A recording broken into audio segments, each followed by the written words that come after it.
As a carer, you may be involved in supporting someone at the end of their life. Death can be a taboo subject in our society. Many people feel frightened and don't know what to expect. There comes a time when you realise that the end of a life is approaching. What should a carer think about? Remember, we are all different.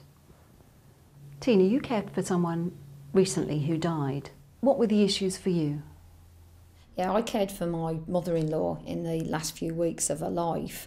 I think really the issue for us was that of frustration. We were thrown in at the deep end. It all happened very quickly, and we soon realised that we were totally unprepared, very naive. There was lots of things to be done. We thought social services, we could just phone them up and they would be there and all this help and support would happen.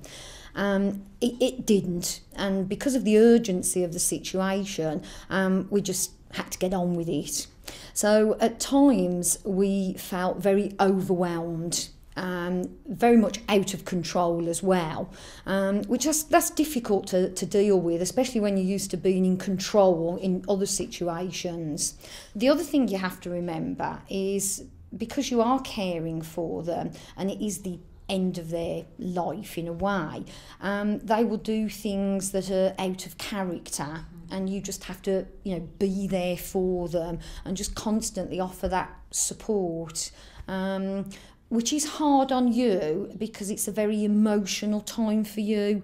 So it's getting that balance right, really, between being very sort of strong for them, but then taking time out and sort of reflecting on that yourself. Can you tell me what happened to you, Gemma? Yeah, I'm currently caring for my mother. As you can imagine, it's a very emotional and stressful time. But what I'd really like to stress to anyone that might be going through an experience similar to myself, particularly younger people, is the importance of, although you're going through this terribly emotional time, it's so important to be putting arrangements in place before the cared for's end of life. Things like sorting out arrangements with the house and, more importantly, how does your relative want the end of their life to be? What are their wishes? And really, although it's such an emotional subject to have to broach with somebody, it's so important to be respecting that person's wishes. You might find it really hard yourself to talk about it, but you have to kind of try and separate your own emotions from those practical aspects. And I just can't stress how important it is to consider those practical aspects of the end of life. And in a way, it's kind of a coping mechanism, because you're going through all these extreme emotions. Actually being able to focus yourself on the practical aspects, it's actually helping me to cope. Your care will help support your loved one at the end of their life. You may find that you need extra advice at this time.